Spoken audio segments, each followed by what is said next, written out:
Assalamualaikum warahmatullahi wabarakatuh. Alhamdulillah. Wassalatu wassalamu ala Rasulillah Muhammad ibn Abdillah wa ala alihi wa sahbihi wa man walah.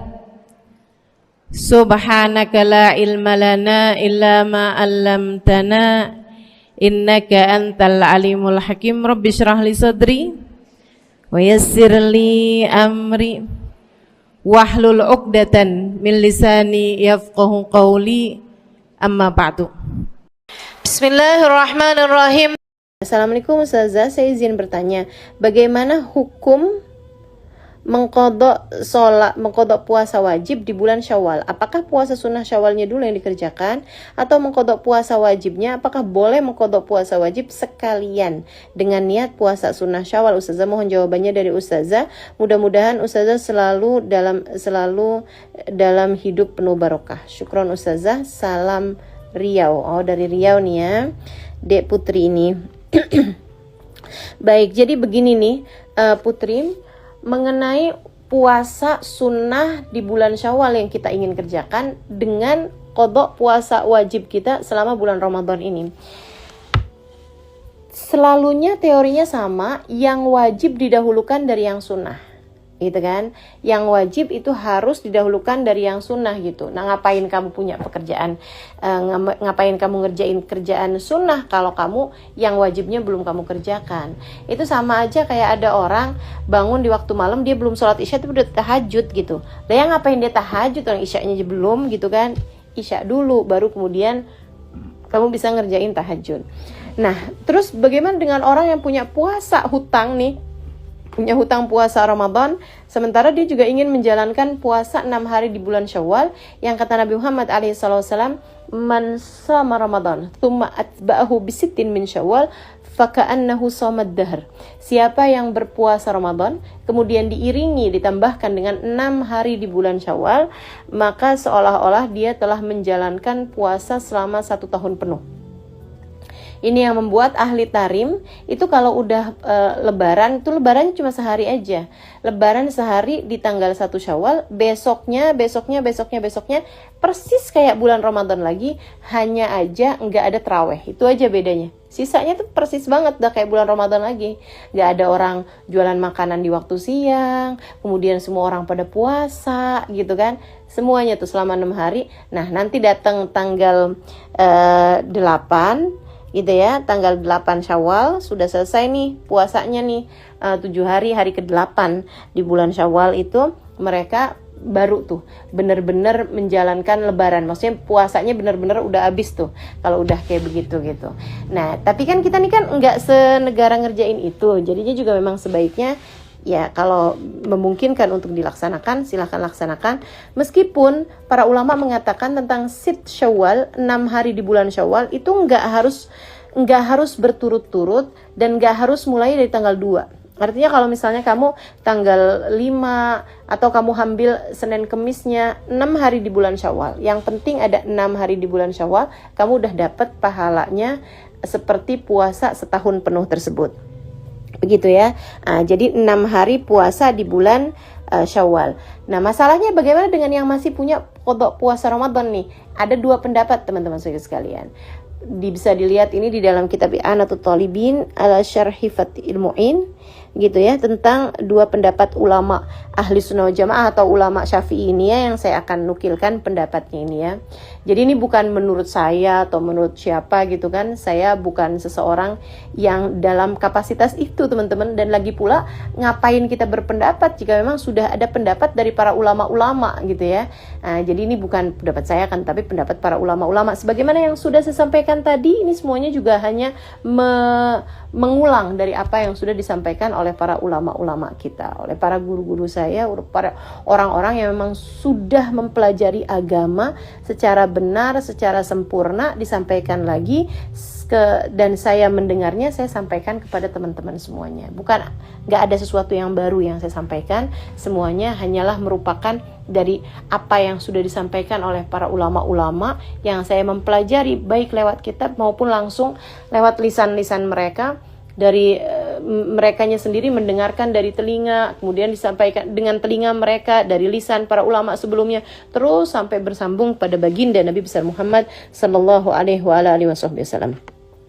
Baik, saudaraku sekalian saya muliakan, dua pendapat ini adalah pendapat yang pertama mengatakan bahwa selagi kamu masih punya hutang puasa wajib, ya kamu dahulukan yang wajib, gitu kan. Kamu dahulukan yang wajib, baru kemudian sesudah kamu mengerjakan yang wajib-wajib tersebut, baru kamu puasa 6 hari sunnah di bulan Syawal. Itu banyak yang berpendapat seperti itu. Dan ini muskil buat orang-orang yang hutang puasanya banyak, gitu kan. Kayak misalnya selama bulan Ramadan itu dia nggak puasa karena dia nifas misalnya, atau karena dia hamilnya yang berat, kemudian dia ya kalau itu memang nggak bisa memungkinkan untuk puasa Syawal juga ya, atau dia menyusui misalnya gitu kan, selama bulan Ramadan itu dia menyusui gitu. Nah ketika berada di bulan Syawal, dia memungkinkan nih untuk berpuasa karena dia sudah menyapih anaknya misalnya begitu ya. Nah itu selama bulan Syawal itu kalau dia pakai buat qadha puasa ya habis semuanya tanpa mendapatkan kemungkinan untuk berpuasa dengan puasa sunnah Syawal, karena 1 bulan Syawalnya semuanya penuh untuk membayarkan qadha puasanya gitu ya. Ala kulli hal, pendapat ini banyak diambil sama para ulama, maksudnya banyak yang berpendapat dengan pendapat yang sama ini ya, bahwa ya kalau ada perkara wajib, perkara sunnah ya duluin yang wajibnya dong, bayar aja utang puasanya dulu gitu. Nanti kalau ada sisa waktunya untuk dia berpuasa 6 hari di bulan Syawal, ya dia dapat pahalanya, dia dapat puasanya, dia dapat pahalanya. Kalau enggak ya memang udah lewat gitu kan. Itu pendapat yang pertama. Kemudian pendapat yang kedua, dan ini juga banyak diambil sama para ulama-ulama kita, banyak diambil sama guru-guru kita teman-teman sekalian, ala ahli sunnah wal jamaah begitu ya, yaitu pendapatnya Imam An-Nawawi alaihi ridwanullah, di mana beliau mengatakan begini nih, yang dimaksud dengan puasa Syawal adalah adanya puasa di bulan Syawal, adanya puasa 6 hari di bulan Syawal.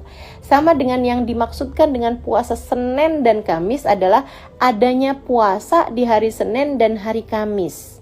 Begitu ya. Maka ketika seseorang mengerjakan puasa 6 hari di bulan Syawal, dia meniatkannya untuk membayar qadha puasa dia di bulan Ramadan, maka dengan itu qadhanya menjadi lunas, dengan dia maksudnya qadhanya menjadi terbayarkan dengan dia puasa 6 hari di bulan Syawal tersebut, dan dia pun juga mendapatkan pahala puasa Syawal kalau dia meniatkannya dengan dia menjatuhkannya pada bulan Syawal. Begitu.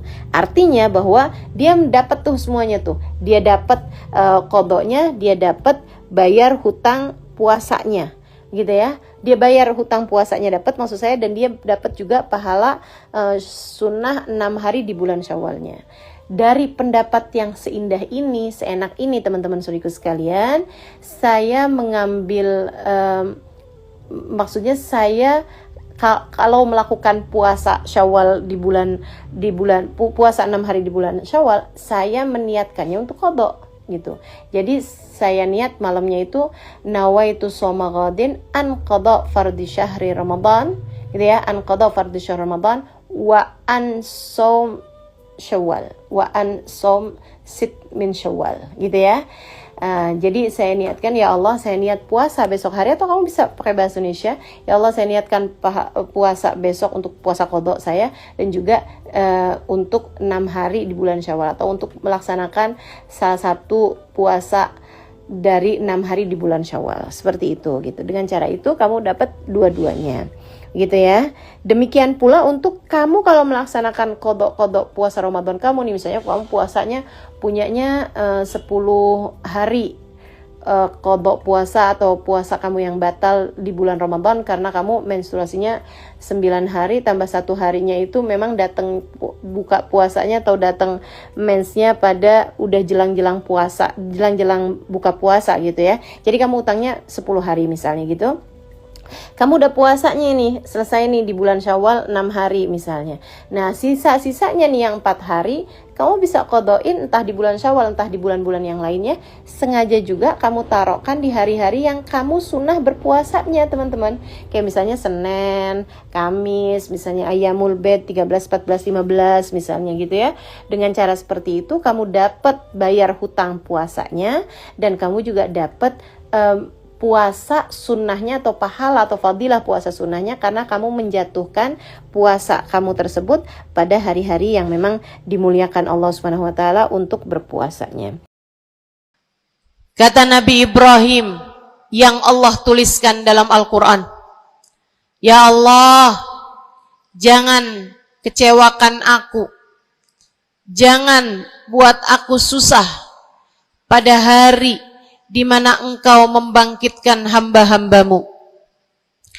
Nanti di akhirat saat manusia dibangkitkan, ya Allah, jangan buat saya susah, jangan buat saya kecewa. Yauma la yanfa' mal wala banun." Hari yang itu loh ya Allah, hari yang tidak bermanfaat orang bawa harta, hari yang tidak bermanfaat orang bawa anak. Yang bermanfaat hanyalah orang yang datang pada Allah biqalbin salim, dengan membawa hati yang selamat. Karenanya siapapun di antaramu yang akan menuju ke akhirat, semua dari kita menuju ke akhirat. Siapapun di antaramu yang kepengen di hari akhiratnya nanti menjadi orang yang tidak susah, menjadi orang yang tidak sedih, menjadi orang yang tidak kecewa, menjadi orang yang tidak ketakutan, menjadi orang yang berhasil.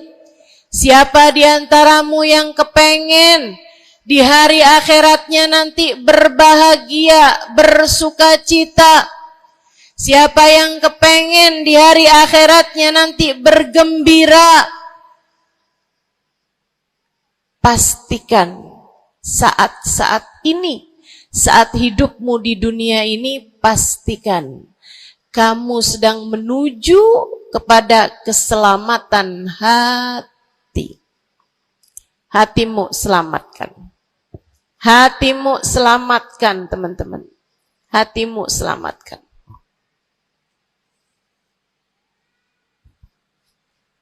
Semoga Allah karuniakan kepada kita selamatnya hati, insya Allah. Amin. Semoga Allah menyelamatkan hati kita semua. Semoga Allah menyelamatkan hati kita semua. Nabi kita Muhammad menyebutkan dalam salah satu hadisnya, "Ala inna fil jasadi mudghah, idza salahat salahal jasad kulluh, wa idza fasadat fasadal jasad kulluh. Ala wahiyal qalbu." Kata Nabi, ketahuilah sungguhnya dalam diri manusia terdapat segumpal darah. Apabila ia bagus, ia selamat, ia bersih, selamatlah seluruh anggota tubuhnya. Apabila ia rusak, ia hancur, ia gelap, ia mati, maka hancur pulalah seluruh anggota tubuhnya. Ala wahiyal qalbu, ketahuilah segumpal darah tersebut bernama hati. Maka bu, ka, de, na, ne, banyak nenek-nenek di sini. Saya sampaikan padamu pesan dari hati saya yang terdalam. Berhati-hatilah dengan hati. Yang hati-hati sama hati. Apa yang ada di dalamnya? Coba silahkan. Silahkan kamu pikirkan nih kondisi hati saya nih kayak apa. Kita kalau badan lebih gampang ngerasainnya. Saya kalau ditanya, Ustazah lagi sakit? Iya. Sakit apanya Ustazah? Kaki. Saya bisa jawab. Tapi kalau kamu ditanya misalnya, gimana kabar hati kamu?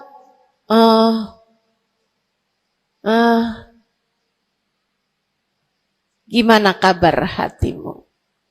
Sehatkah? Sakitkah? Atau bahkan sakaratul maut? Hatimu bercahayakah? Gelapkah? Atau bahkan mati? Bagaimana kabar hatimu, teman-teman? Bagaimana kabar hatimu? Innallaha la yanzur, kata Nabi Muhammad dalam hadis yang lain.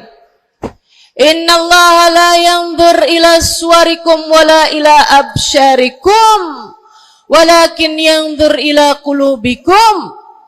Sungguhnya Allah tidak melihat kepada badan kalian. Allah tidak melihat kepada warna kulit kalian. Allah nggak peduli hidung kamu mancung ataukah pesek. Allah nggak peduli kulit wajahmu mulus ataukah berjerawat. Allah nggak peduli kamu tinggi ataukah pendek. Allah nggak peduli warna kulitmu semacam apa. Yang Allah Subhanahu wa taala lihat, yang Allah Subhanahu wa taala perhatikan adalah hatimu. Adakah ia mulus? Adakah ia penuh dengan penyakit-penyakit? Yang Allah pandang darimu adalah hatimu. Nih, sekarang saat kamu duduk sama rata di tempat ini, teman-teman. Meskipun ada yang lebih tinggi, ada yang lebih rendah, tapi kita duduk nih sama-sama di tempat ini nih.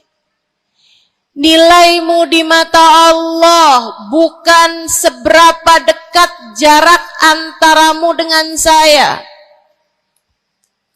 Nilaimu di mata Allah bahkan bukan bergantung dari jam berapa kamu datang. Ketika kamu sama rata duduk di tempat ini, yang Allah pandang darimu adalah hatimu. Sedang berada di manakah saat ini? Yang duduk di tempat ini sembari mikirin ntar pulang enaknya makan apa ya?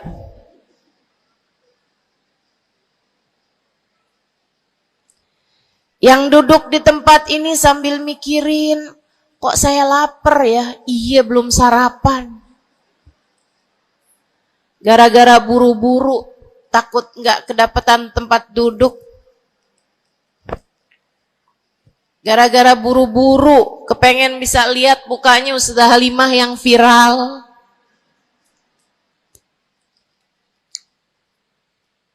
Hatimu. Allah melihat darimu, nilaimu di hadapan Allah. Nilaimu di hadapan Allah saat ini bukan bergantung dari seberapa awal kamu datang, bukan bergantung pada hal-hal yang lainnya, akan tetapi yang Allah lihat darimu adalah hatimu. Adakah Allah di dalamnya? Adakah Allah di dalamnya? Adakah Allah di dalamnya? Pun demikian dengan kamu saat sholat, pun demikian saat kamu sedang sedekah. Semuanya masalah hati, teman-teman. Semua masalah hati. hati. Kata guru saya Sayyidil Habib Umar bin Hafid, al-madar kullal madar fi salahil gulub. Urusan segala urusan, sumber segala macam urusan, dasar segala macam urusan ada pada bagusnya hati. Kalau udah hatinya bagus, bagus semuanya. Kalau udah hatinya busuk, busuklah semuanya. Semoga Allah selamatkan kita dari busuknya hati. Semoga Allah selamatkan kita dari busuknya hati. Amin ya rabbal alamin. Dunia, akhirat, masalah semuanya ada pada hati. Karenanya yuk kita bahas gimana sih caranya nyelamatin hati. Yang pertama, kalau kamu pengen tahu caranya nyelamatin hatimu, yang pertama,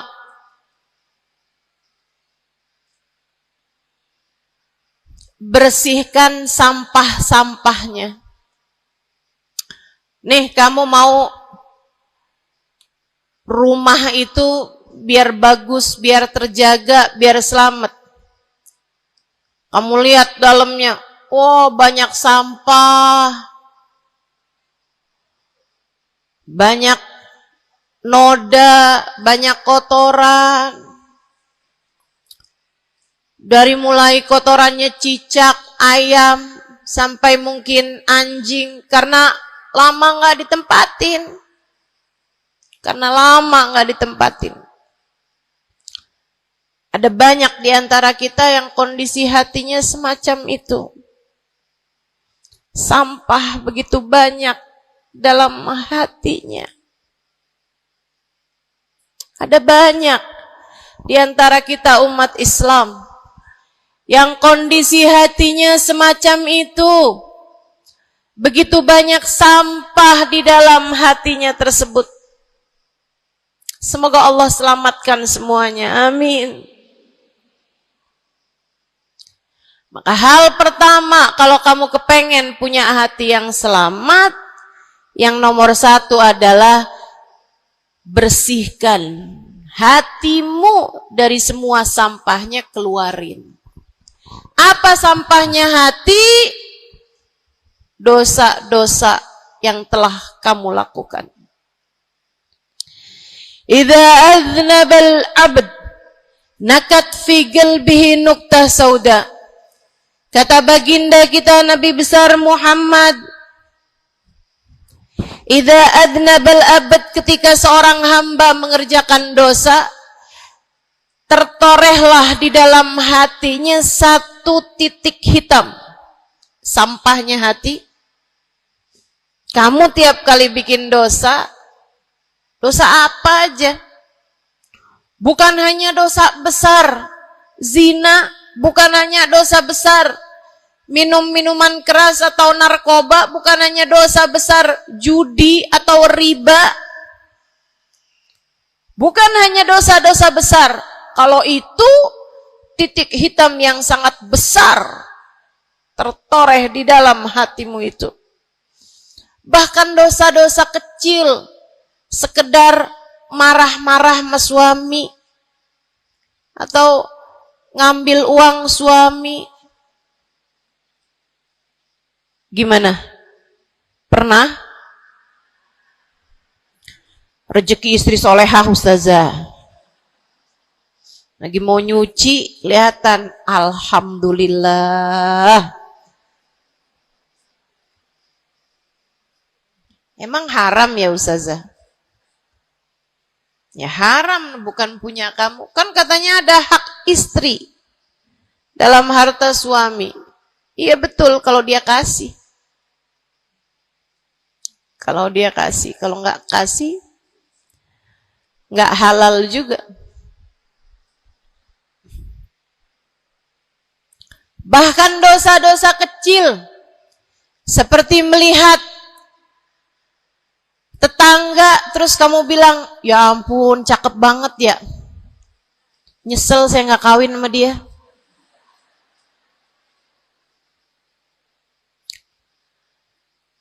dosa. Seperti memandang seseorang dengan pandangan menghina. Seperti membicarakan aib orang lain.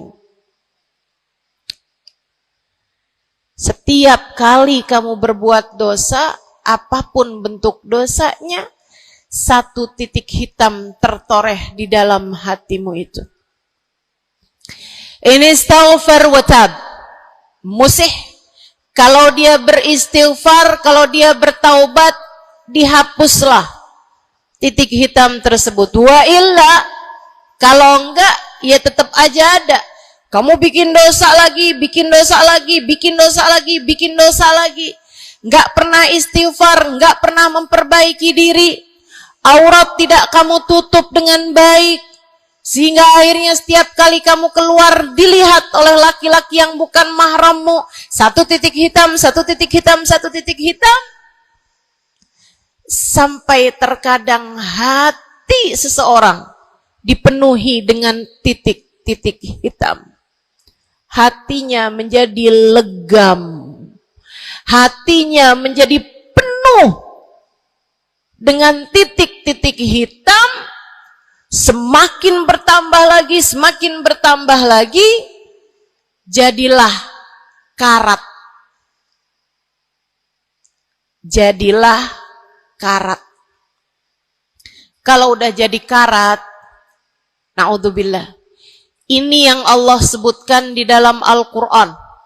Kata Allah, kalla, a'udzubillahi minasyaitonirrajim, kalla, balrana ala qulubihim bima kanu yaksibun, kalla innahum an rabbihim yawma idin lamahjubun. Kalla, kata Allah, balran, ada ran, ada karat di dalam hati mereka, tersebab dosa, dosa, dosa yang menumpuk tanpa pernah dimohonkan ampunan. Kalla innahum an rabbihim yawma idzin lamahjubun. Orang kalau hidup bawa karat hasilnya apa? Orang kalau hidup bawa karatnya hati hasilnya apa ya Allah? Kalla innahum an rabbihim yawma idzin lamahjubun. Orang yang hatinya punya karat, pada hari tersebut ia akan terhalang dari Allah Tuhannya.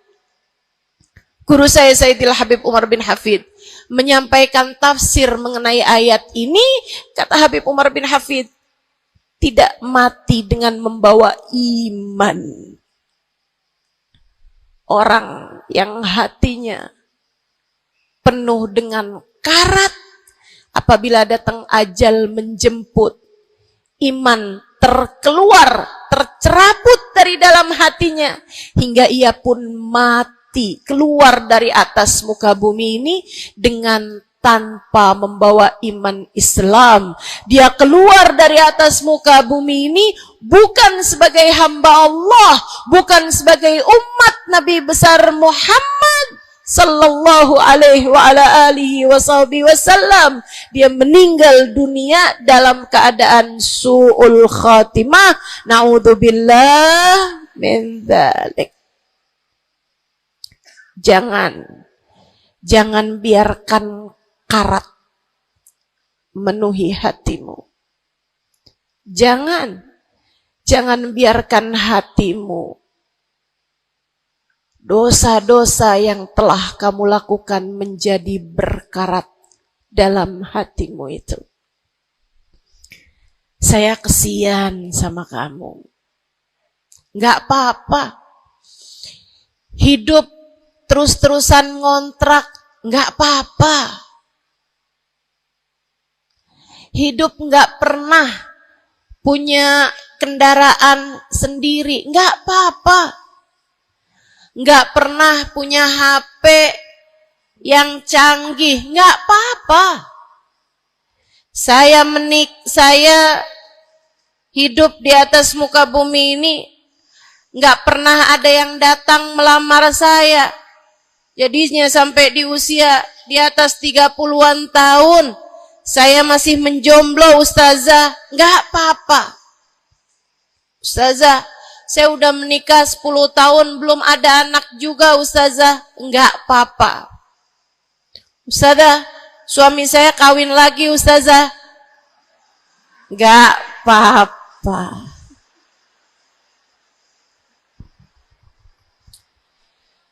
Hidup di dunia ini apapun yang terjadi semuanya hanyalah sementara.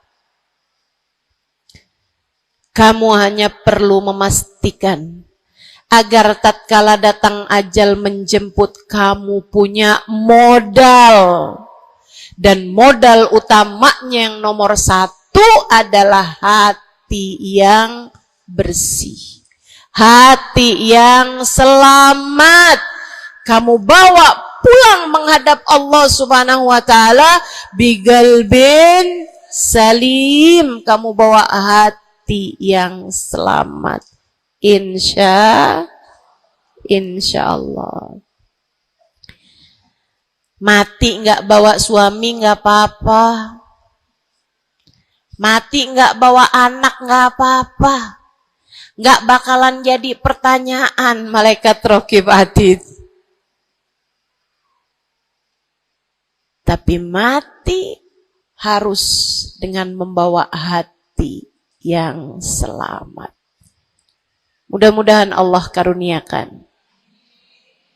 Mudah-mudahan Allah karuniakan. Saudaraku sekalian yang saya muliakan, maka bersihkan sampah-sampah dalam hatimu itu. Caranya gimana nih, Ustazah? Dosa-dosa saya emang udah banyak banget. Saya di masa muda, di masa remaja, bahkan sampai udah tua juga nih, bergelimangan dengan dosa demi dosa. Banyak dosa saya Ustazah.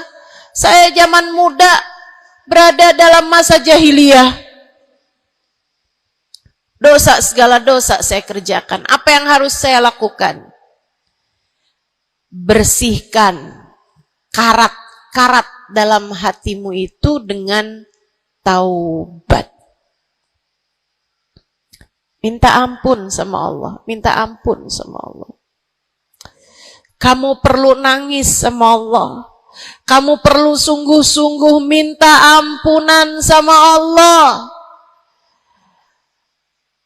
Dosa segede gunung, kalau Allah mau melemparkannya ke dalam lautan ampunan, inna kaba'irad dunubi ful ghufrani kalamami. Katanya sahibul burda, sesungguhnya dosa-dosa besar dalam lautan ampunan, ia hanyalah seperti buih di dalam lautan. Gak ada artinya apa-apa kalau Allah mau ampuni. Dosa sebesar apapun, kalau Allah mau ampuni gak ada artinya. Tapi dosa sekecil apapun, kalau Allah mau perhitungkan, kamu gak akan selamat. Saya sampaikan padamu atas nama cinta. Dosa sekecil apapun yang kamu lakukan, jika ia tidak berjumpa dengan ampunan Allah, kamu bisa tidak selamat. Iblis nyembah Allah 70.000 tahun lamanya. Sujud di atas bumi, dia sujud, bumi dihancurkan, Allah naikin dia ke langit. Di atas langit dia sujud, ganti-ganti posisi sujudnya. Karenanya Imam Ghazali dalam kitabnya Minhajil Abidin mengatakan, ma min buk'ah minal ard was sama, tidak ada satu jengkal tanah, baik di bumi ataupun di langit, illa waqad sajad iblis fihi sajdah. Iblis udah pernah sujud di sana, di semua tempat di bumi maupun di langit. paling banyak ibadahnya ternyata bukan seorang wali. Paling banyak ibadahnya ternyata bukan seorang nabi. Kalau hitung-hitungan panjang-panjangan ibadah, ibadahnya iblis lebih panjang daripada siapapun dari makhluknya Allah Subhanahu wa taala yang pernah tinggal di bumi ini. Akan tetapi dia nggak nurut. Iblis ibadah 70.000 tahun. Nggak nurut sekali doang. Sekali aja. Wa idh qulna lil malaikati isjudu li Adam fasajadu illa iblis. Ketika kami memerintahkan seluruh makhluk yang ada di langit, seluruh malaikat kami perintahkan, wahai malaikat-malaikatku, sujudlah kalian kepada Adam. Fasajadu, mereka semuanya sujud. Illa iblis, kecuali iblis doang. Tantang, petenteng gak mau sujud. Allah tanya, ma manaka antas judali Adam idh amartuk? Iblis, apa yang bikin kamu gak mau sujud kepada Adam? Padahal aku yang telah memerintahkanmu. Bukankah kamu selama ini sujud di bumi, di langit untuk menyembahku? Sekarang aku perintahkan padamu untuk sujud. Kenapa kamu gak mau sujud padanya? Iblis gak bilang, ya Allah, kan perintahnya tadi malaikat. Saya kan bukan malaikat ya Allah. Gak gitu. Gak gitu. Saudariku sekalian yang saya muliakan, bahkan iblis nggak bilang, males ya Allah saya sujud, lagi bisulan, misal. Enggak gitu juga. Makanya orang yang meninggalkan taat karena malas, karena bodoh misalnya, itu lebih dimaklumi teman-teman. Daripada yang kayak iblis ini nih.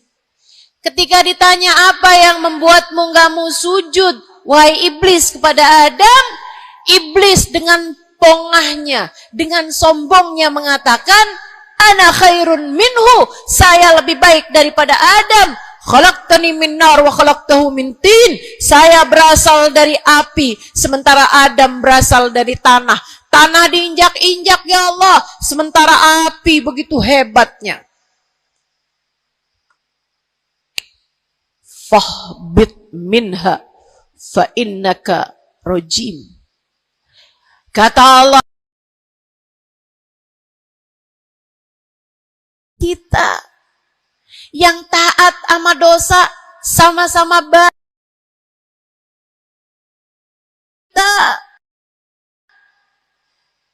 Yang mungkin dosa kita lebih banyak daripada taat kita. Kayak katanya Habib Ali Habsyi, kadang ada orang Islam, malaikat raqib yang nyatet pahala nganggur berbulan-bulan. Sementara malaikat atid yang nyatetin dosa sibuk bener.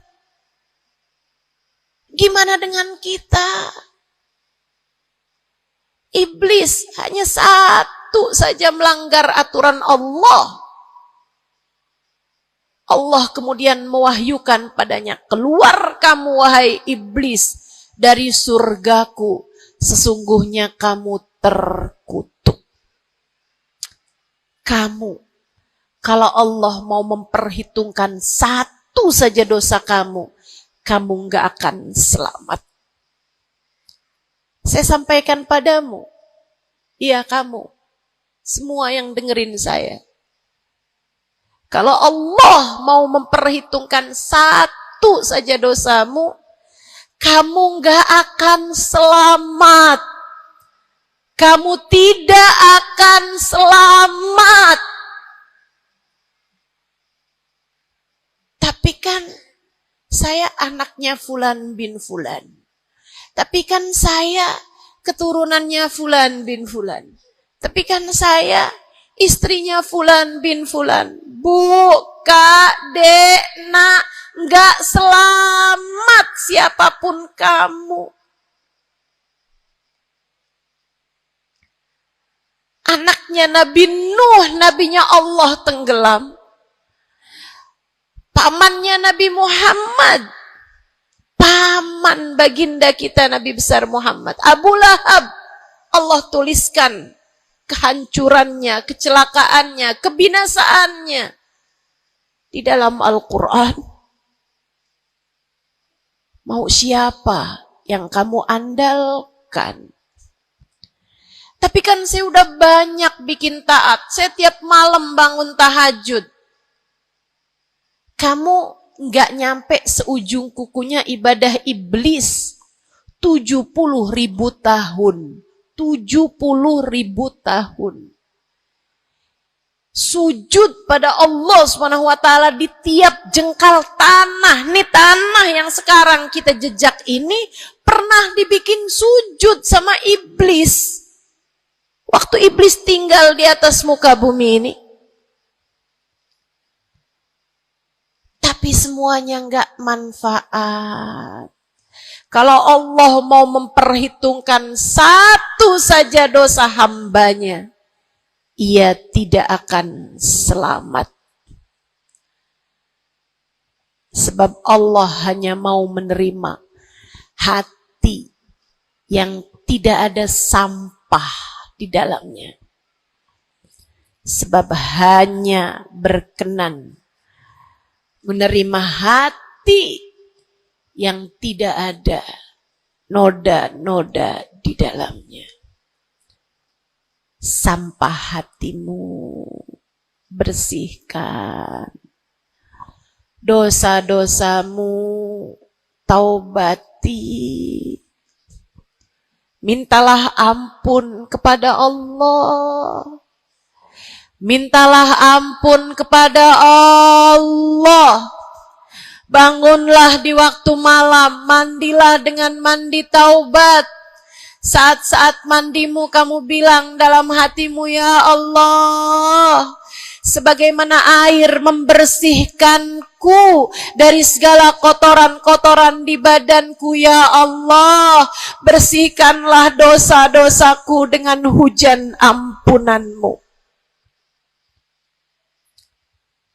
Kemudian sholatlah 2 rakaat, 4 rakaat, sholat taubat. Kemudian sesudahnya, mulailah kamu ingat dosa-dosamu. Mulailah kamu ingat dosa-dosamu.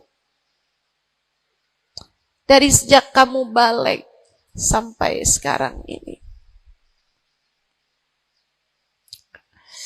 Betapa ia telah menggunung. Betapa ia telah melumuri dirimu itu. Betapa ia telah menjadikan dirimu kotor. Kemudian ingatlah nikmat yang telah Allah SWT berikan, bahwa bersama dengan banyaknya dosa-dosamu, ia tak henti-henti memberikan kepadamu kenikmatan demi kenikmatan. Bahwa meski matamu berulang-ulang kau pandang yang haram dengannya, Allah masih membiarkan matamu dapat melihat. Betapa meskipun telingamu berulang-ulang kamu pakai untuk mendengarkan aib-aib orang, nyatanya sampai sekarang telingamu masih dapat mendengar. Betapa lisanmu. Berapa banyak hati tersakiti dari lisanmu itu. Mertuamu kamu sakiti. Suamimu kamu sakiti. Anakmu bahkan kamu sakiti. Bodoh banget sih jadi anak. Astagfirullah. Kamu kok bandel banget sih, mama nyesel punya anak kayak kamu. Astagfirullah.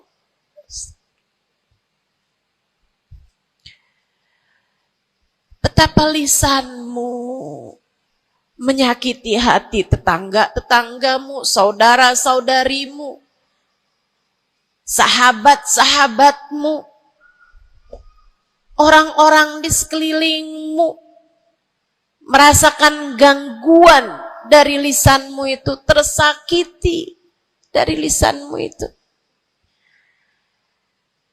Tapi meskipun entah sudah berapa banyak dosa tercatat dari lisanmu, Allah masih tetap membiarkan lisanmu dapat berbicara sampai saat ini. Nikmat tak henti-henti Allah berikan kepadamu, bukan? Betapa durhakanya diri kita. Namun betapa penuh rahmatnya Allah kepada kita. Betapa berlumurannya kita dengan dosa-dosa. Namun betapa Allah bersama dengan segala dosa-dosa yang kita lakukan, tak henti-hentinya membanjiri kita dengan kenikmatan. Wa in ta'uddu ni'matallahi la tuhsuha. Kalau kamu mau hitung nikmatnya Allah, kamu tak akan pernah mampu menghitungnya. Sesudah kamu ingat-ingat dosamu, kamu ingat nikmat Allah kepadamu, kamu ucapkan seperti ucapan baginda Nabi Muhammad. Allahumma anta rabbi la ilaha illa anta khalaqtani wa ana abduka wa ana ala ahdika wa wa'dika mastata'tu a'udzu bika min syarri ma sana'tu abu'u laka bi ni'matika 'alayya wa abu'u bi dhanbi faghfirli fa innahu la yaghfiru dzunuba illa anta. Ya Allah, Engkau adalah Tuhanku. Tak ada Tuhan kecuali Engkau. Aku adalah hamba-Mu yang Kau perintahkan buat taat, yang Kau perintahkan untuk menepati janji semampuku. Ya Allah, aku berlindung dari buruknya perbuatan yang telah aku lakukan. Begitu buruk, begitu jelek dosa yang telah aku perbuat padamu, ya Allah. Abu'u laka bi ni'matika 'alayya. Ya Allah, Engkau selalu datang padaku dengan berbagai macam kenikmatan-kenikmatan. Wa abu'u bi dzambi, sementara aku selalu datang padamu dengan dosa demi dosa. Faghfirli, ampunilah aku ya Allah. Fa innahu la yaghfiru dzunuba illa anta. Bukankah tak ada yang dapat mengampuni dosaku selain Engkau ya Allah. Minta ampun sama Allah. Minta ampun sama Allah. Yang serius, menangislah di hadapannya. Menangislah di hadapannya. Dalam keheningan malam saat tiada sesiapapun yang melihatmu. Jauhkan dulu apapun yang dapat membuatmu kehilangan konsentrasi. Jangan lagi khusyuk-khusyuk begitu tiba-tiba kedengaran suara Shopee.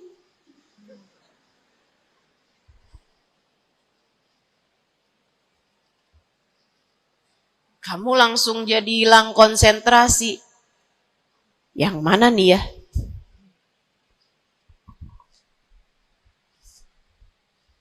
Bismillah. Kalau kamu pengen punya hati yang selamat, nomor 1 adalah taubat. Taubatan nasuha. Taubat yang sungguh-sungguh. Nyesel telah berbuat dosa. Meninggalkan dosa-dosa tersebut. Berjanji untuk tidak mengulanginya lagi. Jika dosanya terkait sama manusia, ada syarat keempat yang harus dilakukan, yaitu meminta maaf kepada orang yang telah engkau sakiti hatinya tersebut. Yang kamu habis bikin dosa sama dia, minta maaf. Mudah-mudahan Allah SWT ampuni dosa-dosa kita. Amin. Semoga Allah ampuni dosa-dosa kita. Amin. Ketika ada seorang ulama ditanya, ya Syekh, wahai Syekh, kalau saya nih punya banyak hajat nih, punya banyak permintaan, tapi waktunya sempit buat doa, doa apa yang seharusnya saya panjatkan? Misalnya nih, lagi sebentar nih, bisa kepegang Hajar Aswad, lagi sebentar nih, bisa ada di depan Ka'bah, lagi sebentar nih, bisa ada di dekat makam Nabi Muhammad sallallahu alaihi wasallam. Sesudah kita ucap salam kepada baginda Nabi, ini apa nih yang harus saya minta kepada Allah? Hajat saya banyak, sementara waktu saya sempit buat doanya. Apa yang harus saya mintakan? Apa sebaik-baik hajat yang perlu kita mintakan di saat tidak banyak waktu untuk memintanya kepada Allah? Syekh tersebut menjawab, is'alil maghfirah, mintalah ampunan dari Allah. Sebab bagaimana mungkin kamu meminta hajat-hajat yang lain sementara kamu masih belum berada dalam pandangan rahmatnya Allah. Kamu masih terusir dari pintunya. Kamu udah minta-minta. Nih kayak istri lagi minggat sama suaminya. Kemudian dia WhatsApp, tolong dong transferin saya. Lah balik dulu.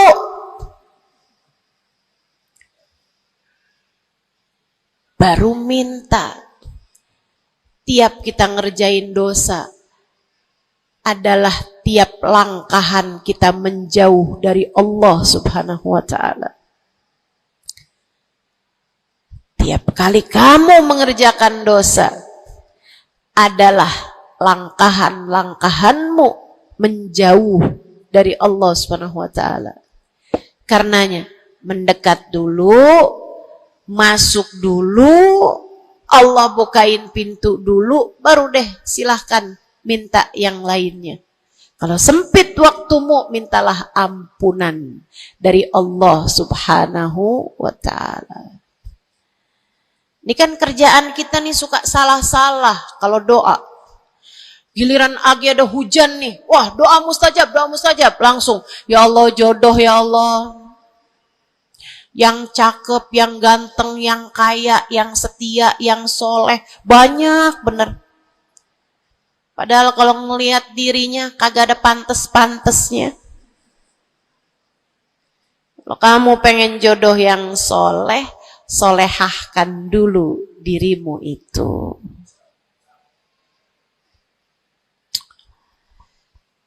Begitu datang hujan, ya Allah, duit yang banyak ya Allah, duit yang banyak ya Allah. Mintalah dulu ampunan. Sebab kamu mati gak bawa jodoh gak apa-apa, kamu mati gak bawa duit gak apa-apa. Tapi kita mati harus bawa ampunan Allah Subhanahu wa ta'ala. Sebab dosa akan mengotori ruang hati kita. Maka syarat utama hati yang bersih adalah Keluarkan sampah darinya dengan cara taubat. Mohonlah ampun pada Allah. Secara serius. Cukup sekali Ustazah? Enggak cukup. Lo dosanya banyak. Tiap habis sholat minta ampun. Tiap ada kesempatan buat doa minta ampun. Tiap lagi datang hujan minta ampun. Tiap lagi ziarah ke makam Nabi, ke makam wali minta ampun sama Allah. Tiap lagi datang orang soleh, katanya doa sambil memandang wajah orang soleh mustajab. Apa yang mesti kita minta? Minta ampunan dari Allah Subhanahu wa taala. Minta ampunan dari Allah Subhanahu wa taala. Itu satu syarat mutlak utama. Pengen hatimu selamat, keluarkan sampah-sampahnya. Habis keluarin sampah-sampahnya, nah sekarang udah bersih. Ternyata ada penyakit-penyakitnya. Ada bagian itu yang atapnya bocor. Ada airnya yang tersumbat. Penyakitnya rumah. Bukan begitu? Saudaraku sekalian yang saya muliakan, kamu kepengen hatimu jadi hati yang selamat, sembuhkan hatimu dari berbagai macam penyakit-penyakitnya. Apa aja sih penyakit-penyakitnya hati? Banyak. Imam Ghazali menyebutkannya dalam kitab Ihya Ulumuddin. Sampai jadi satu kitab yang tebal membahas mengenai hal-hal yang buruk yang ada dalam hati manusia. Pembahasan panjang, nggak akan keburu waktunya buat bahas panjang itu. Tapi saya bilang, Bu, kayak rumah. Saya pernah beli rumah. Suami saya beli rumah. Kemudian saya liatin rumahnya bagus, bersih, cakep, udah nih. Kemudian satu hari saya ajak teman saya yang ngerti urusan rumah, ahli desain interior rumah. Saya bawa masuk dalam rumah saya, dia liatin, ini bocor nih Ustazah, yang ini nih harus cepet-cepetan ditambal. Terus dia lihat ada bagian atap tuh bocor tuh Ustazah, tambal dulu Ustazah. Dibenerin dulu tuh Ustazah sebelum ditempatin. Bu, saya kirain rumah saya udah bagus. Ternyata kalau dilihat sama ahlinya baru ketahuan. Kita juga begitu semua. Kita kirain hati kita baik-baik aja. Tapi kalau kita duduk ngaji, kalau kita hadir di majelis taklim, kalau kita dengerin kajian-kajian, kita baru paham. Ya Allah, ternyata hati saya ada penyakitnya di sini. Ternyata saya juga punya penyakit yang ini. Ternyata saya punya penyakit yang ini. Karena jangan berhenti belajar. Jangan berhenti mengaji. Biar kita paham penyakit-penyakit hati kita tuh di bagian mana. Sehingga kita bisa konsentrasi buat mengobatinya. Ada tuh bagian atap yang dibilangin sama temen saya nggak terlalu peduli. Saya liatin kecil aja kok. Sampai satu hari, untung aja saya nggak ada di bawah situ, jebol atap rumah saya. Banjir rumah saya. Gara-gara atap yang berpenyakit yang tidak diberesin. Begitu pula dengan hati kita. Cari tahu apa penyakitnya. Cari tahu apa obatnya. Dengan kamu duduk mengaji. Ini bukan urusan sejam 2 jam dipelajari kemudian semuanya benar. Ini adalah PR seumur hidup kita. Buat sehatin hati kita. buat bagusin hati kita, buat bersihin hati kita. Penyakit hati paling berbahaya namanya kesombongan. Dan Bu, Kak, Dek, Nak, siapa di antara kita yang selamat darinya? Apa itu sombong, wahai Rasulullah? Kata seorang sahabat, sebab saya senang pakai baju bagus. Saya Rasulullah senang makan enak, senang pakai baju bagus. Saya sombong kalau gitu, wahai Rasul. Enggak, bukan itu yang namanya sombong. Kamu punya baju bagus, pakai. Jangan punya baju bagus, saya kalau pakai ini kelihatannya sombong. Ya udah dah, saya pakai yang rombeng-rombeng aja. Punya baju bagus tapi daster udah robek, itu aja yang dipakai. Tanya sama suaminya, kok kamu pakai baju yang ini sih, ini kan robek nih. Enak, adem. Adem yang lihat, adem yang make, gerah yang lihat. Bukan itu yang namanya kesombongan. Saya punya uang, saya bisa beli mobil yang bagus, tapi saya nggak mau beli, saya takut sombong. Bukan itu yang namanya kesombongan. Saya punya uang, bisa bangun rumah buat tamu-tamu. Ulama-ulama kalau datang bisa tinggal di rumah saya. Tapi saya nggak mau, kayak gitu ntar saya sombong. Bukan itu yang namanya kesombongan. Sombong, kata Nabi Muhammad, batarul haq wa ghamtun nas. Sombong adalah menolak kebenaran dan menghina orang lain, merasa diri lebih baik daripada orang lain. Itu yang namanya sombong. Merasa diri lebih baik dari orang lain. Merasa diri lebih baik dari orang lain. Sering banget ini kan kita kan.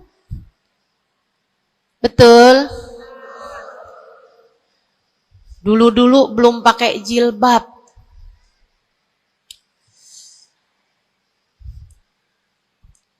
Nggak ngerjain taat yang namanya menutup aurat.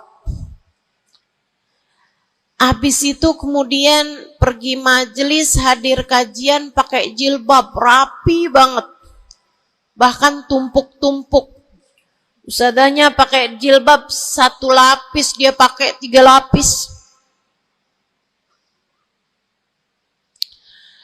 Tapi dia ngelihat orang-orang yang belum pakai jilbab, ya ampun, belum dapat hidayah, sian. Saya rasanya kepengen buat bisikin sama dia, Mbak, Israel udah deket. Boleh gak sih Ustazah, saya bisikin di telinganya, malaikat penjaga neraka kirim salam. Astaghfirullah. Dulu kamu berbuat dosa dengan membuka auratmu, kini kamu berbuat dosa dengan dosa kesombongan. Itu namanya bukan taubat. Itu namanya bukan hijrah. Itu namanya pindah dosa. Dari satu dosa membuka aurat menjadi dosa kesombongan, dan bisa jadi di hadapan Allah dosa kesombongan lebih besar nilainya daripada dosa membuka aurat. Bisa jadi. Bisa jadi. Para ulama mengatakan, rubba maksiatin aurathat dhulla ahabbu ilallah min ta'atin aurathat kibra.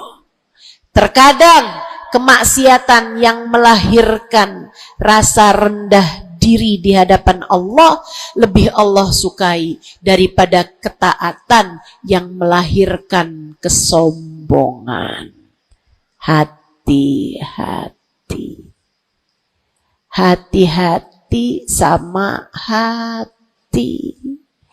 Jangan biarkan kesombongan merusak hidupmu. Jangan. Ada banyak para istri yang merasa dirinya lebih mulia daripada suaminya. Banyak. Hati-hati, hati-hati. Saya belajar dari umi saya. Meninggal dunia 2 tahun yang lalu. Belum sampai hampir 2 tahun. Saudariku sekalian yang saya muliakan, saya sering bilang sama umi saya, Mi, maafin saya ya Mi ya. Umi saya bilang, Nak, maafin Umi ya. Umi punya salah sama kamu nggak kurang daripada salah kamu sama Umi. Umi punya dosa sama kamu pasti lebih banyak daripada dosa kamu sama Umi.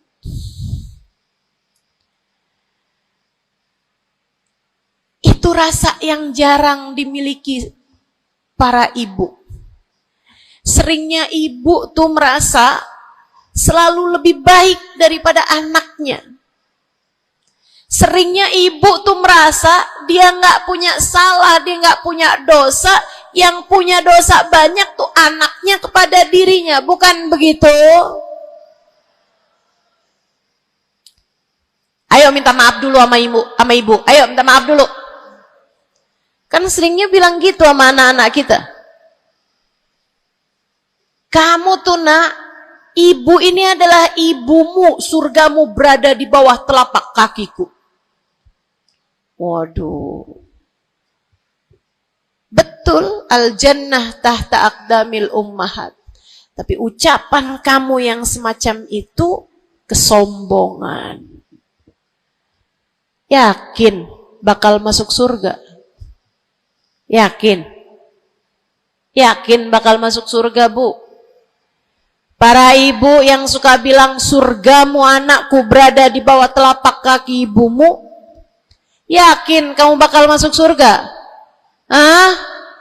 Allah nggak pernah wajib memasukkanmu ke dalam surga, Bu. Allah nggak pernah wajib menghindarkanmu dari api neraka, Bu. Allah nggak pernah wajib menjadikanmu ada di belakang Nabi Muhammad. Kalau kamu sampai Allah usir dari surganya, Allah masukkan kamu ke dalam nerakanya, kamu bisa apa? Kalau saat Nabi Muhammad menggiring umatnya dan kamu tidak bisa ada di belakangnya, kamu terusir dari rombongan Nabi Muhammad, kamu bisa apa? Kamu bisa apa?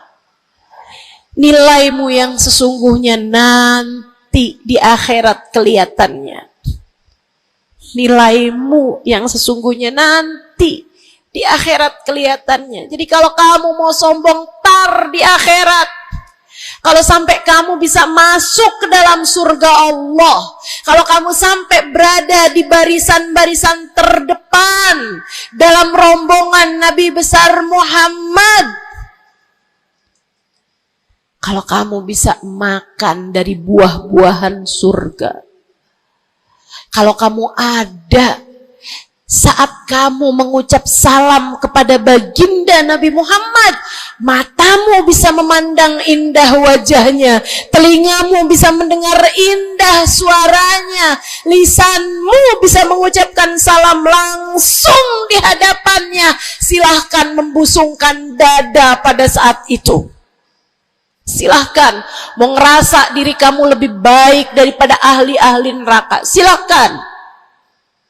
Tapi sekarang keadaannya belum tentu. Bagaimana jika seseorang yang kamu memandang dirimu lebih baik darinya, ternyata ia melenggang masuk ke dalam surga, sementara kamu Allah jerumuskan ke dalam api neraka? Keadaannya belum jelas, keadaannya belum tentu. Jangan pernah merasa diri lebih baik daripada siapapun. Jangan pernah merasa diri lebih baik daripada siapapun. hatimu, benerin rusak-rusaknya, penyakit-penyakitnya. Ada penyakit berbahaya namanya hasud. Ada penyakit berbahaya namanya hasud. Apa itu hasud? Seneng orang lain dapat kesulitan, seneng kalau orang lain dapat kemalangan, kesusahan, susah hati kalau orang lain dapat kesenangan. Tuh, seneng orang lain susah, susah orang lain seneng. Itu namanya hasud. Ada tetangga naikin rumah, bangun rumah, dia naik darahnya. Ada orang tetangganya yang sebelah kiri beli mobil, dia pun diangkut pakai mobil ambulan. Busuk bener hatinya. Dimakan sama sifat namanya sifat hasud. Nggak seneng lihat orang lain seneng. Kalau orang lain dapat kesusahan, seneng bener. Si ibu itu kemarin habis tabrakan. Pantas aja dia tabrakan. Kamu tahu kan, si ibu yang itu tuh suka ngerebut laki orang. Ngerebut suami orang jelek, teman-teman, jelek. Tapi kamu ngomongin orang juga perbuatan yang jelek, sama jeleknya. Yuk belajar buat jangan punya sifat hasud. Dia kok bikin pengajian besar, pengajian kita harus lebih besar. Urusannya apa? Bukankah majelis itu adalah dakwah mengajak orang kepada Allah? Hatimu jagain, hatimu jagain, hatimu jagain. Ada yang bisa begitu, alhamdulillah.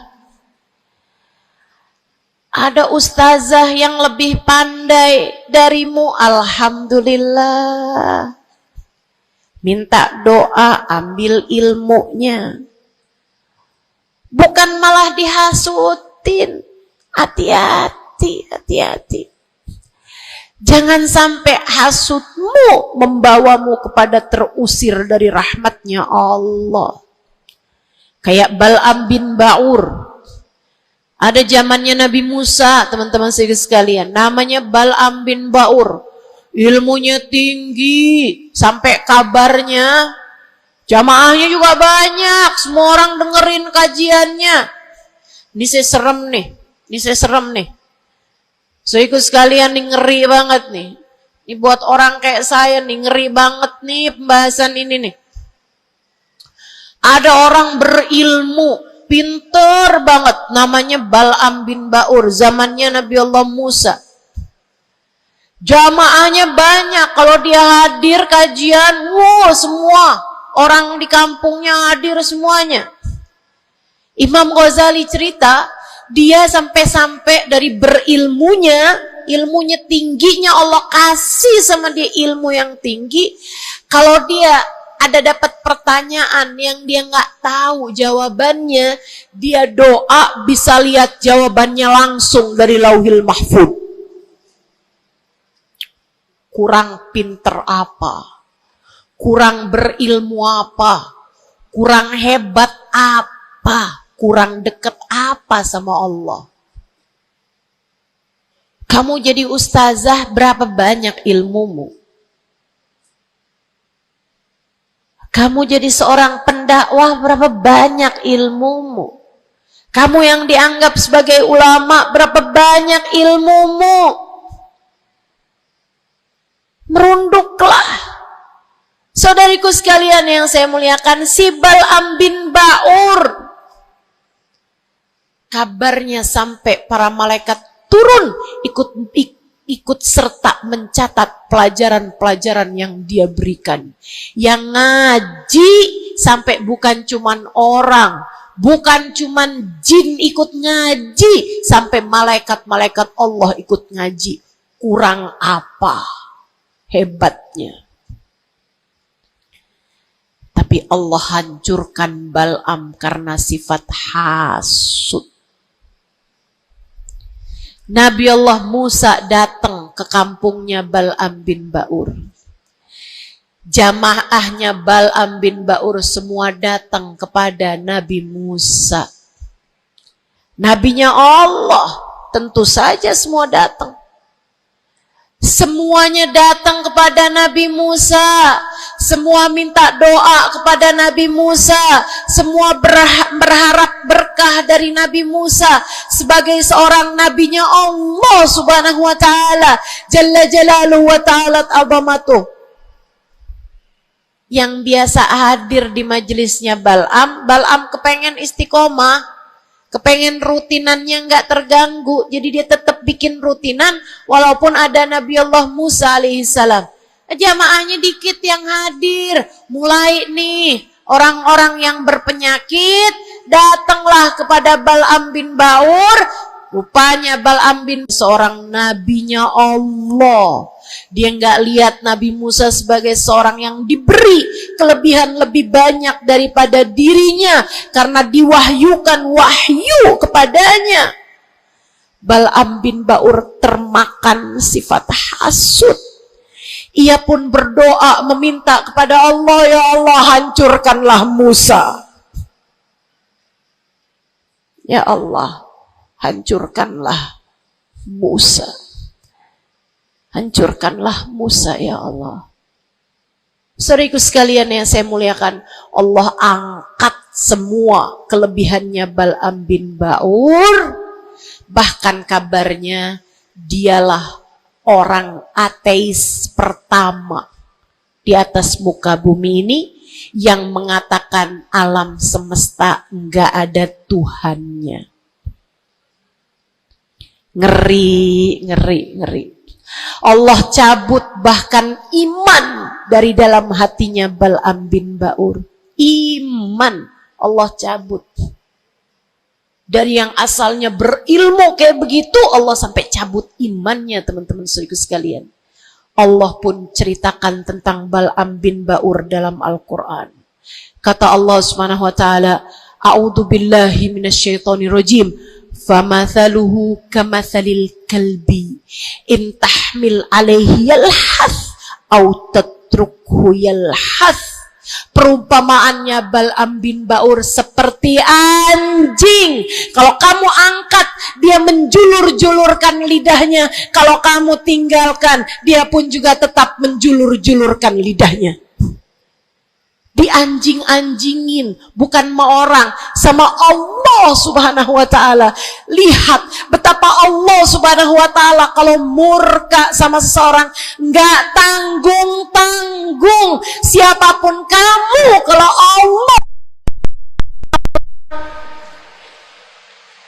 Allah murka sama kamu, nggak tanggung-tanggung murka Allah. Bahkan kepada seseorang yang dibukakan lauhil mahfud kepadanya, Allah jadikan dia seperti anjing, kata Allah dalam Al-Quran. Jangan berani-berani punya sifat hasud. Ingat, kalau ada orang diberi kelebihan lebih daripada kamu, ingat, yang ngasih kelebihan itu satu, namanya. Kalau ada seseorang tertimpa kemalangan, jangan sok-sokan merasa diri lebih baik daripada orang tersebut. Ingat, yang ngasih kemalangan kepadanya hanya satu, namanya Allah. Hati-hati sama sifat namanya sifat hasud. Satu, bersihkan hatimu dari sampahnya yaitu dosa dengan cara taubat dan mohon ampun terus-terusan. Kedua,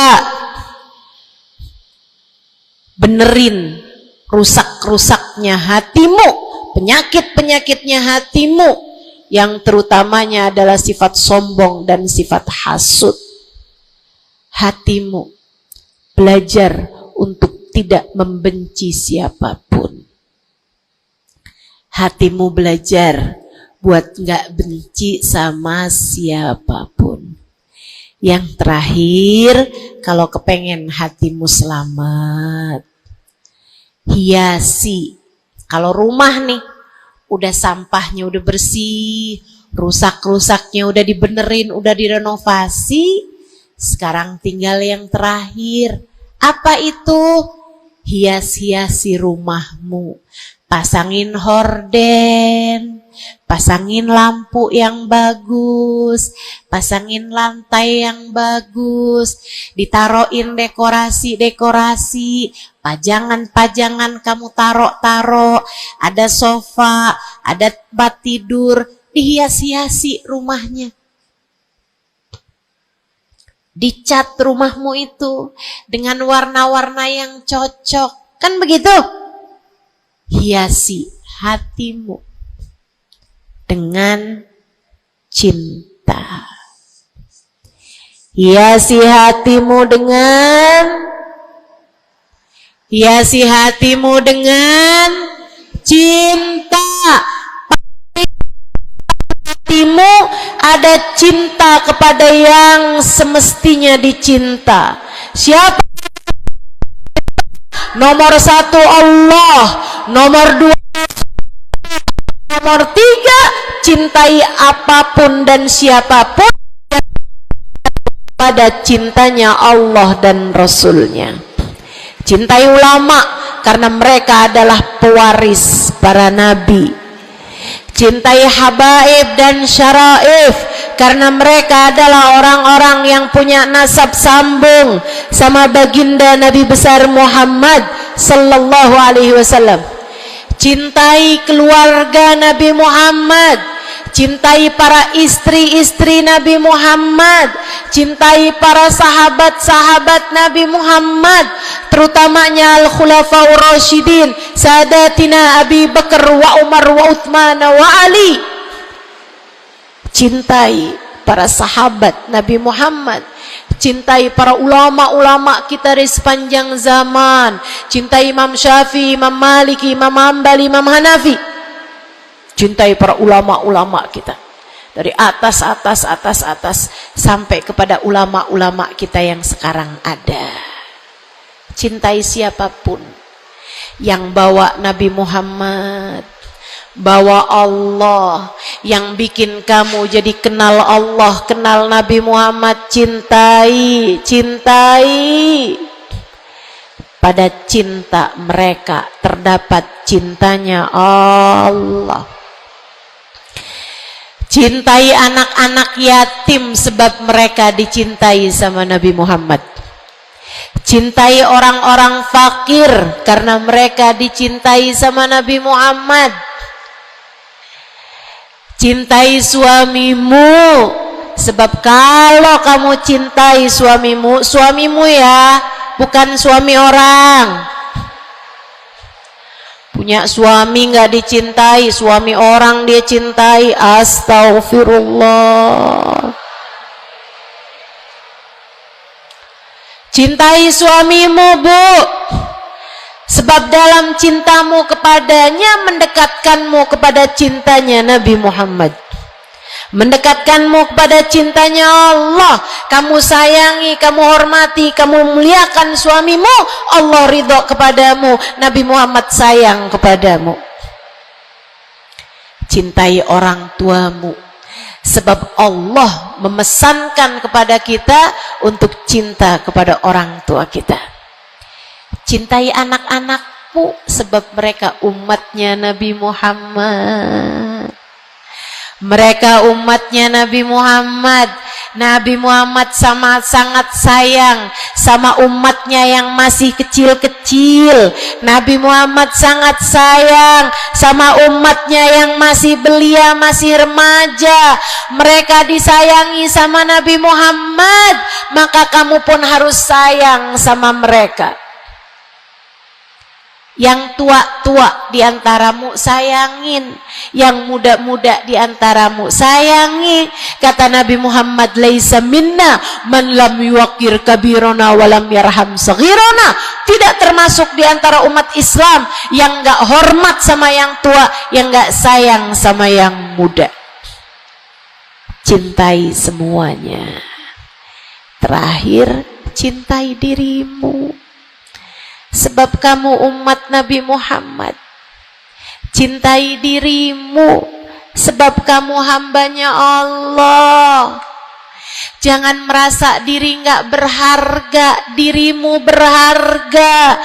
Dirimu layak masuk surga kalau kamu taat sama Allah. Jangan menganggap diri nggak ada artinya. Jangan. Kamu berarti sebab ada kalimat paling tinggi di dalam hatimu. Bunyinya kalimat La ilaha illallah Muhammad Rasulullah. Kamu berharga, saudariku sekalian. Kamu berharga.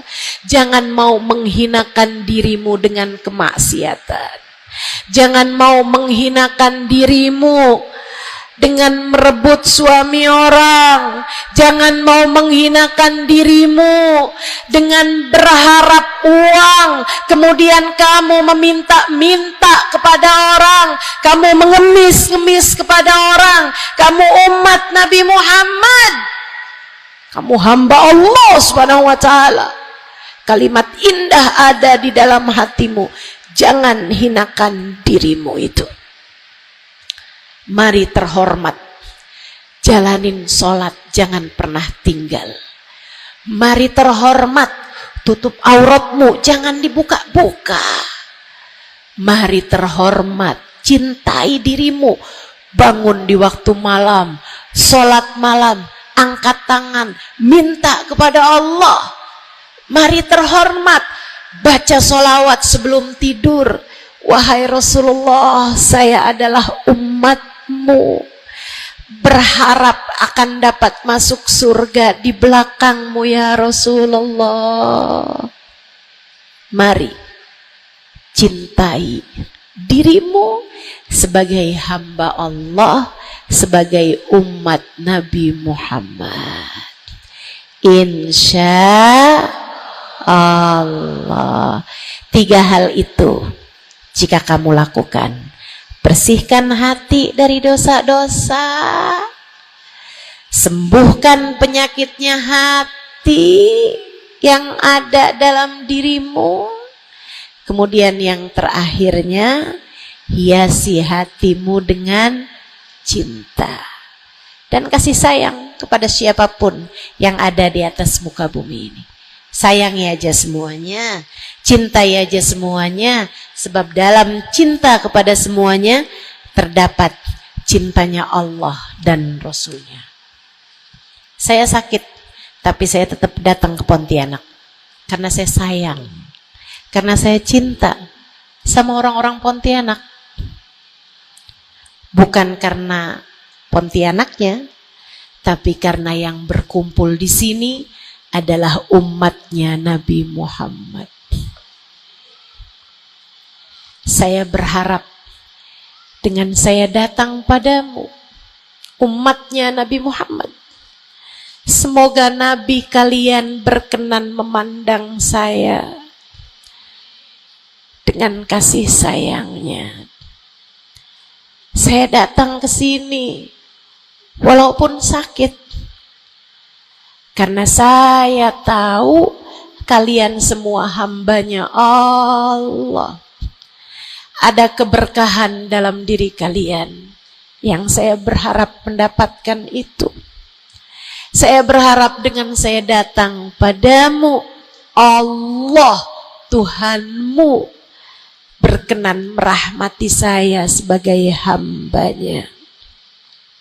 Yuk, sayangi semuanya. Yuk, cintai semuanya. Rabbana zalamna anfusana wa illam taghfir lana wa tarhamna lanakunanna minal khasirin. Rabbana atina fid dunya hasanah fil akhirati hasanah wa qina adzabannar. Bifadli subhana rabbika rabbil izzati amma yasifun wassalamun alal mursalin walhamdulillahi rabbil alamin. Assalamualaikum warahmatullahi wabarakatuh.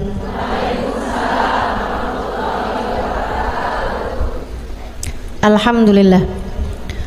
Wassalatu wassalamu ala Rasulillah Muhammad ibn Abdullah wa ala alihi wa sahbihi wa man wala. Subhanaka la ilma lana illa ma 'allamtana innaka antal alimul hakim. Rabbi syrah li sadri wa yassir li amri wahlul 'uqdatan min lisani yafqahu qawli, amma ba'du. Baik, sebelum kita mulai, kita akan baca niat belajar bersama-sama. Mudah-mudahan ilmunya nanti sekali lagi jadi ilmu yang manfaat buat kita sekalian. Bismillahirrahmanirrahim. Nawaitu ta'allum wa ta'lim wan naf'a wal intifa' wal mudzakarah wat tadhkir wal ifadah wal istifadah wal hidza ala tamassuk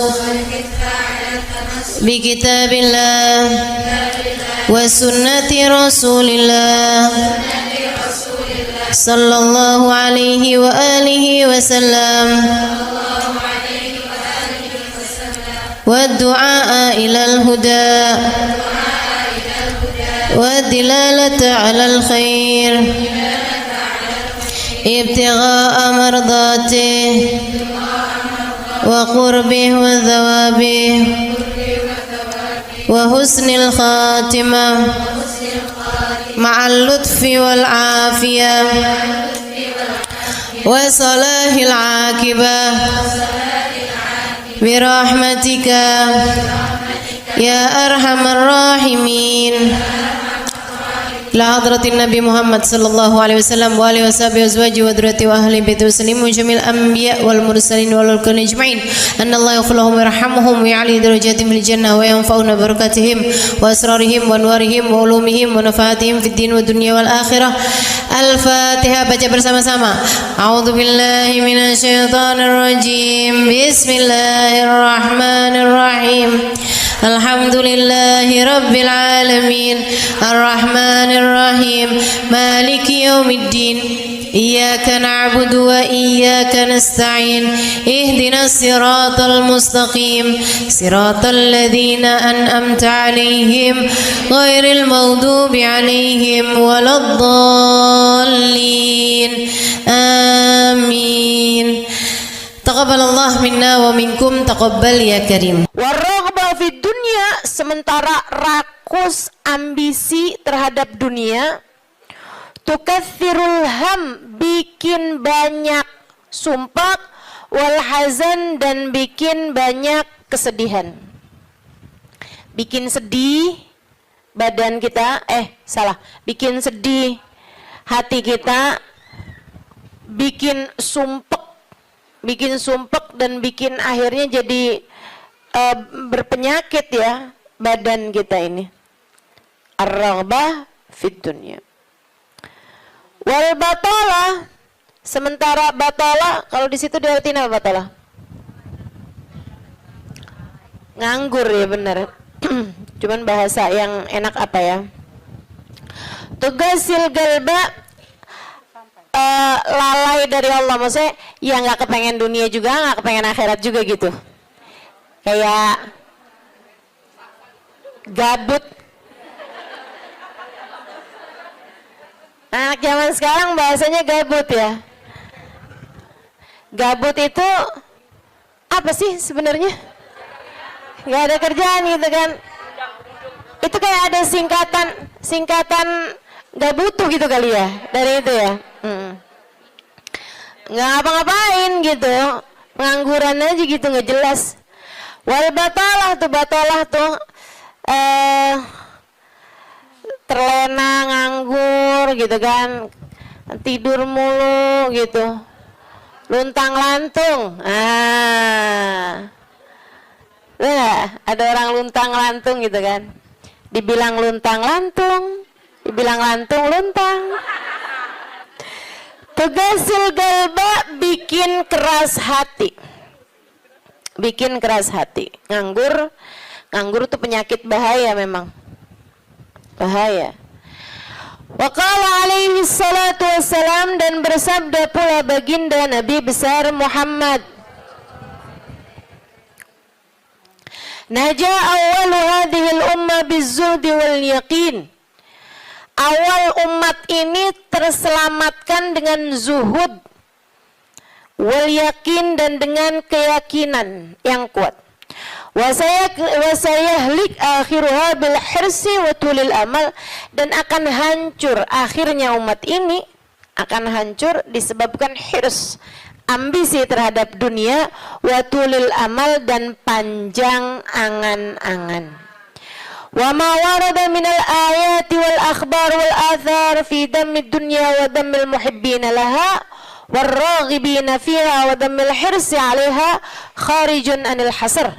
Dan apa yang warid, apa yang datang dari ayat, hadis, athar itu yang disampaikan oleh Nabi maupun para ulama, fi dammid dunya, dalam celaknya dunia, maksudnya mengenai betapa buruknya dunia, betapa buruknya orang-orang yang mencintai dunia, betapa buruknya orang yang ambisi terhadap dunia, dan mil hirs 'alaiha, betapa buruknya orang yang rakus terhadap dunia. Banyak sekali kharijun anil hasr, enggak bisa kehitung. Ayat, hadis maupun ucapan para ulama mengenai betapa buruknya dunia, betapa buruknya para pecinta dunia dan lain sebagainya, ini banyak banget hadisnya, keterangannya enggak kehitung. Watasani fil ulama, dan karangan-karangan para ulama rahmatullahi alaihim, semoga rahmat Allah senantiasa tercurah kepada mereka, minas